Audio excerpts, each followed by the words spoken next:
जय हिंद।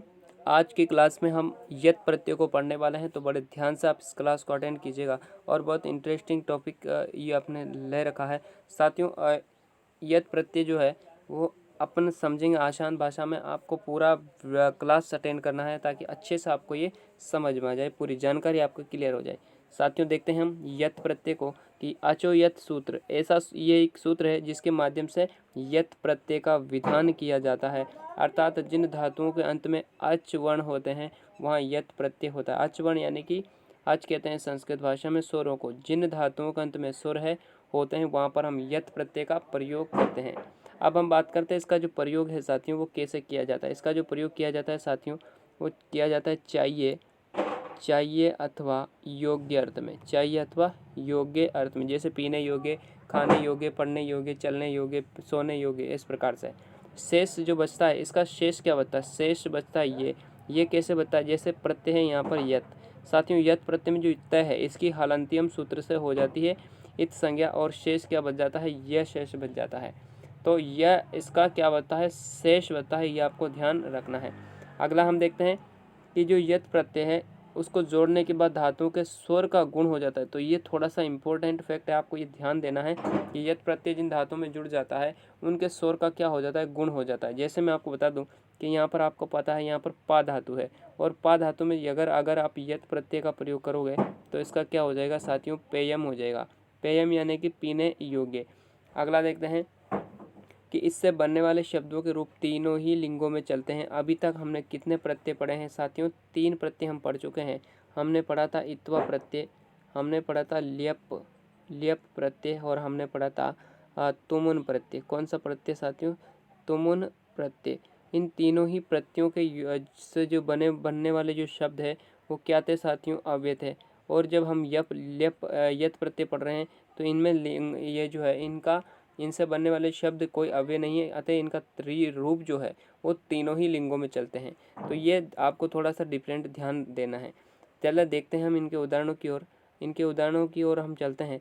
यहाँ पर आपको उदाहरण दिख रहा होगा कि ची धातु है और यत प्रत्यय जब लगाओगे तो बन जाएगा चेयम। देखिएगा साथियों, इनके ये तो है पुल्लिंग में, ये स्त्रीलिंग में, और ये सॉरी एक मिनट, ये तो है नपुंसकलिंग एन, ये पुल्लिंग, और ये स्त्रीलिंग एनपीएस आपको ध्यान देना है।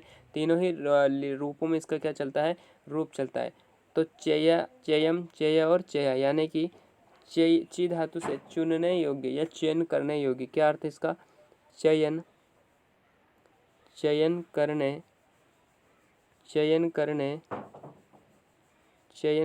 योग्य। अर्थ क्या है इसका? चयन करने योग्य। नेक्स्ट आप देखिएगा, धातु है पा और यथ प्रत्यय में पेयम, पेया और पेया। तो तीनों ही लिंगों में इनका क्या चलता है? रूप चलता है। पेयम यानी कि पीने योग्य। अर्थ क्या है इसका? अर्थ है इसका पीने योग्य। क्या है? पीने योग्य।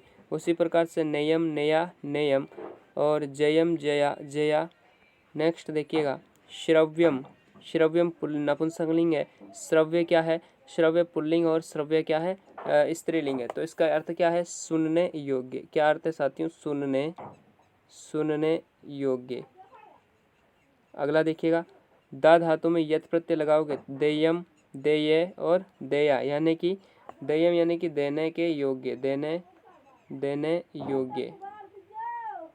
देने योग्य। अगला है गयम, गई धातु में जब आप यत प्रत्यय, देखिएगा आप इन सभी धातुओं में एक समानता दिखाई दे रही हो, क्योंकि इनके सभी के अंत में क्या है? यच, अच वर्ण है। क्या है? अच वर्ण यानी कि क्या है? स्वर वर्ण है साथियों। क्या है? स्वर वर्ण है। और जिन धातुओं के अंत में स्वर वर्ण आते हैं वहां पर हम करते हैं यह अच प्रत्यय का प्रयोग। नेक्स्ट देखिएगा, उसी प्रकार से धातु है भू, और भू में जब आप यत प्रत्यय जोड़ोगे तो बन जाएगा भव्यम, भव्य, भव्या। भी धातु में यत प्रत्यय, और साथियों मैंने आपको बताया था कि यहाँ पर स्वर का क्या हो जाएगा? गुण हो जाएगा।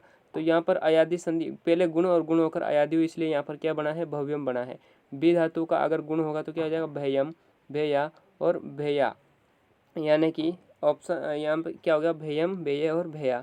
इसी प्रकार से लब धातु जो कि प्राप्त करने के अर्थ में इसका यूज किया जाता है, प्राप्त करने के अर्थ में।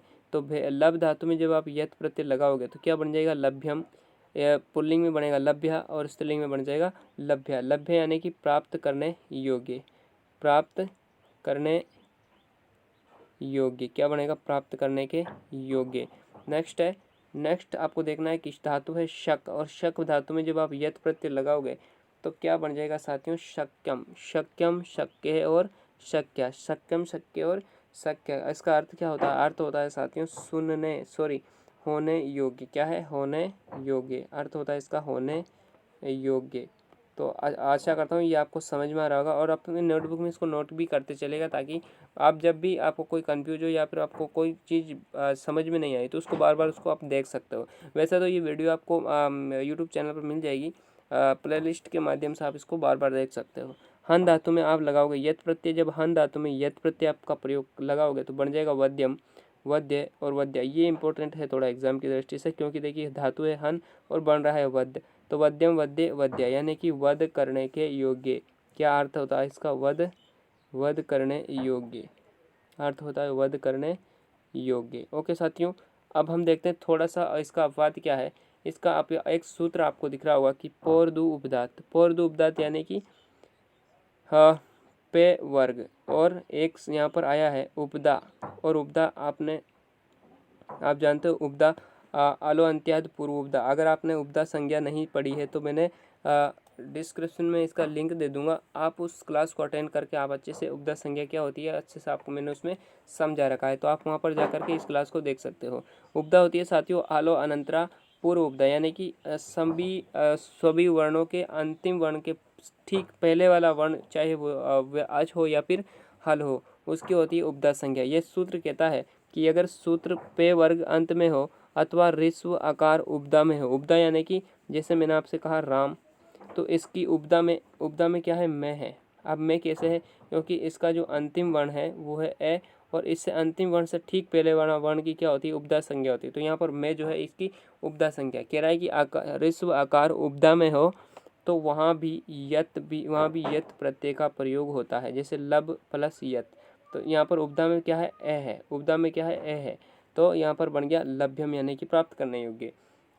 अब यहाँ पर एक देखिएगा, पे वर्ग का क्या होना चाहिए साथियों? पे वर्ग का होना चाहिए पे वर्ग का क्या होना चाहिए? वर्ण होना चाहिए। तो यहाँ पर पे है और पे के ठीक पहले क्या है?